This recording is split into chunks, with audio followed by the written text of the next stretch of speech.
വന്ദനം. ഇന്ന് നമ്മുടെ രാജ്യം അഭിമുഖീകരിക്കുന്ന ഏറ്റവും പ്രധാനപ്പെട്ട ഒരു വിഷയത്തെക്കുറിച്ചാണ് ഞാനിന്ന് നിങ്ങളുമായി അല്പസമയം സംസാരിക്കാൻ ആഗ്രഹിക്കുന്നത്. ഇന്നത്തെ യുവതലമുറയും നാളത്തെ ഇന്ത്യയും എന്നതാണ് എൻ്റെ വിഷയം. സ്വാതന്ത്ര്യം കിട്ടി പതിറ്റാണ്ടുകൾ പിന്നിടുമ്പോൾ ലോകത്തിനു മുന്നിൽ അതിവേഗം വളരുന്ന ഒരു രാജ്യമാണ് നമ്മുടേത്. എന്നാൽ ഇന്ത്യയുടെ യഥാർത്ഥ ശക്തി എവിടെയാണെന്ന് ചോദിച്ചാൽ അതിൻ്റെ ഉത്തരം നമ്മുടെ കയ്യിലാണ് എന്നാണ്. ഈ രാജ്യത്തിലെ കുട്ടികളുടെയും യുവജനങ്ങളുടെയും കയ്യിൽ. ഒരു വീട് പണിയുമ്പോൾ അതിൻ്റെ അടിത്തറ എത്രത്തോളം ശക്തമാണോ അത്രത്തോളം ആ വീട് ഉയർന്നു നിൽക്കും. അതുപോലെ നാളത്തെ ഇന്ത്യ എങ്ങനെയുള്ളതായിരിക്കണമെന്ന് തീരുമാനിക്കുന്നത് ഇന്നത്തെ നമ്മളെടുക്കുന്ന തീരുമാനങ്ങളാണ്. ശാസ്ത്രം, സാങ്കേതിക വിദ്യ, ആർട്ടിഫിഷ്യൽ ഇൻ്റലിജൻസ്, ബഹിരാകാശ ഗവേഷണം തുടങ്ങി എല്ലാ മേഖലകളിലും ഇന്ത്യ ഇന്ന് മുന്നിലാണ്. നാളെ ഈ രംഗങ്ങളിലൊക്കെ പുതിയ കണ്ടുപിടുത്തങ്ങൾ നടത്തേണ്ടത് നമ്മളാണ്. എന്നാൽ ഇന്നത്തെ തലമുറ നാളത്തെ ഇന്ത്യയെ കാത്തിരിക്കുന്നവരല്ല, അവർ ഇന്ന് തന്നെ ഇന്ത്യയെ രൂപപ്പെടുത്തുന്നവരാണ്. ഇന്ത്യയുടെ ഏറ്റവും വലിയ ശക്തി അതിൻ്റെ യുവജനങ്ങളാണ്. അവരുടെ ചിന്തകളും സ്വപ്നങ്ങളും അധ്വാനവുമാണ് നാളത്തെ ഇന്ത്യയുടെ ഭാവി നിർണ്ണയിക്കുന്നത്. എന്നാൽ ഒരു ചോദ്യം, ഇന്നത്തെ തലമുറ ശരിയായ ദിശയിലാണോ സഞ്ചരിക്കുന്നത്? ഒരു മൊബൈൽ ഫോൺ അറിവിൻ്റെ ജനാലയായിരിക്കും, എന്നാൽ അതേസമയം അത് നമ്മുടെ സ്വപ്നങ്ങളെ അടച്ചുപൂട്ടുന്ന ചങ്ങലയാകുകയും ചെയ്യും. തിരഞ്ഞെടുക്കേണ്ടത് നമ്മളാണ്. നാം ഒന്ന് ചിന്തിക്കണം, നമ്മൾ ഭാവിയെ സൃഷ്ടിക്കുകയാണോ അതോ നമ്മുടെ ഭാവിയെ നാം തന്നെ നശിപ്പിക്കുകയാണോ?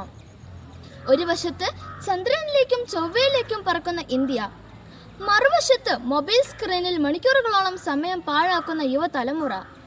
ഒരു വശത്ത് ലോകത്തെ വിസ്മയിപ്പിക്കുന്ന ശാസ്ത്രജ്ഞർ, മറ്റൊരു വശത്ത് ചെറിയ പരാജയത്തിൽ പോലും തളരുന്ന മനസ്സുകൾ. ഈ വൈരുദ്ധ്യത്തിന് അറുതി വരുത്തേണ്ടത് നമ്മളാണ്. പ്രിയ സുഹൃത്തുക്കളെ, സ്വാമി വിവേകാനന്ദൻ പറഞ്ഞ് നിങ്ങൾ കേട്ടിട്ടുണ്ടോ? എഴുന്നേൽക്കുക, ഉണരുക, ലക്ഷ്യം നേടുന്നതുവരെ നിങ്ങൾ നിൽക്കരുത്. ഈ വാക്കുകൾ ഒരു വാചകമല്ല, ഓരോ യുവാവിൻ്റെയും ജീവിത മന്ത്രമാണ്. ഡോക്ടർ APJ അബ്ദുൽ കലാം പറഞ്ഞിരുന്നു, സ്വപ്നം കാണുക, ഉറക്കത്തിൽ കാണുന്നതല്ല, നിങ്ങളെ ഉറങ്ങാൻ അനുവദിക്കാത്തതാണ് യഥാർത്ഥ സ്വപ്നം. അതെ, സ്വപ്നം കാണുന്ന യുവതലമുറകളാണ് രാജ്യം മാറ്റുന്നത്.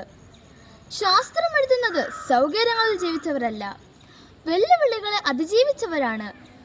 നാം ഇന്ന് പഠിക്കുന്ന ഓരോ പാഠവും, നാം ചെയ്യുന്ന ഓരോ നല്ല പ്രവൃത്തിയും നാളത്തെ ഇന്ത്യയുടെ അടിത്തറയാണ്. നാം ഏത് മേഖലയിൽ പ്രവർത്തിക്കുന്ന ആളാണെങ്കിലും ആദ്യം ഒരു നല്ല മനുഷ്യരാകണം. കാരണം നല്ല മനുഷ്യരില്ലാത്ത നല്ല ഇന്ത്യ ഉണ്ടാകില്ല. പ്രിയ സുഹൃത്തുക്കളെ, നമുക്ക് ഇന്ത്യ മാറ്റണമെങ്കിൽ ആദ്യം നമ്മുടെ ശീലങ്ങൾ മാറ്റണം, നമ്മുടെ ചിന്തകൾ മാറ്റണം, നമ്മുടെ സമീപനം മാറ്റണം.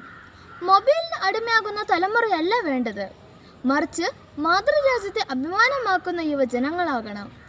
വിദ്വേഷണം വിതയ്ക്കുന്നവരല്ല, സ്നേഹം വിതയ്ക്കുന്നവരാകണം. അഴിമതി ചെയ്യുന്നവരല്ല, പരിസ്ഥിതിയെ സ്നേഹിക്കുന്നവരാകണം. പരിസ്ഥിതിയെ നശിപ്പിക്കുന്നവരല്ല, ഭൂമിയെ സംരക്ഷിക്കുന്ന കാവൽക്കാരാകണം.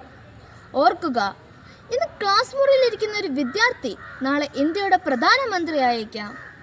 ഇന്ന് ഒരു ചെറിയ ഗ്രാമത്തിൽ പഠിക്കുന്ന ഒരു കുട്ടി നാളെ ലോകത്തെ വിസ്മയിപ്പിക്കുന്ന ശാസ്ത്രജ്ഞനായേക്കാം. ഇന്ന് ഈ വേദിയിൽ നിൽക്കുന്ന നമ്മളിൽ ഒരാൾ നാളെ ഇന്ത്യയുടെ അഭിമാനമായി മാറിയേക്കാം. അതുകൊണ്ട് നമ്മുടെ പ്രായം ചെറുതായിരിക്കാം, പക്ഷേ നമ്മുടെ സ്വപ്നങ്ങൾ ചെറുതാകരുത്. നമ്മുടെ കൈകൾ ചെറുതായിരിക്കാം, പക്ഷേ നമ്മുടെ സ്വപ്നങ്ങൾ ചെറുതാകരുത്. നമ്മുടെ കാലടികൾ ചെറുതായിരിക്കാം, എന്നാൽ നാം എത്തിച്ചേരേണ്ട ലക്ഷ്യം ആകാശത്തോളം ഉയരമുള്ളതാകണം. അവസാനമായി, ഇന്ത്യയുടെ ഭാവി നമ്മുടെ ക്ലാസ് മുറികളിലാണ് എഴുതപ്പെടുന്നത്.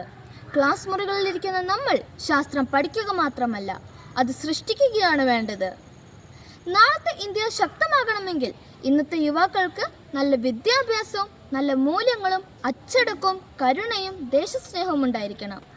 നല്ല ധാർമ്മിക മൂല്യങ്ങളും മനുഷ്യത്വമുള്ള തലമുറയായി നമ്മൾ വളരണം. അഴിമതിയില്ലാത്ത, പരിസ്ഥിതിയെ സ്നേഹിക്കുന്ന, സഹജീവികളെ സഹായിക്കുന്ന ഒരു മികച്ച സമൂഹത്തെ വാർത്തെടുക്കേണ്ടത് നമ്മുടെ ഉത്തരവാദിത്വമാണ്. വരൂ, നമുക്ക് സ്വപ്നം കാണാം, അധ്വാനിക്കാം, ഒന്നിക്കാം. ലോകത്തിനു മുന്നിൽ അഭിമാനത്തോടെ പറയാം, ഞങ്ങളാണ് ഇന്നത്തെ യുവതലമുറ, ഞങ്ങൾ തന്നെയാണ് നാളത്തെ ഇന്ത്യ. ജയ് ഹിന്ദ്. നന്ദി.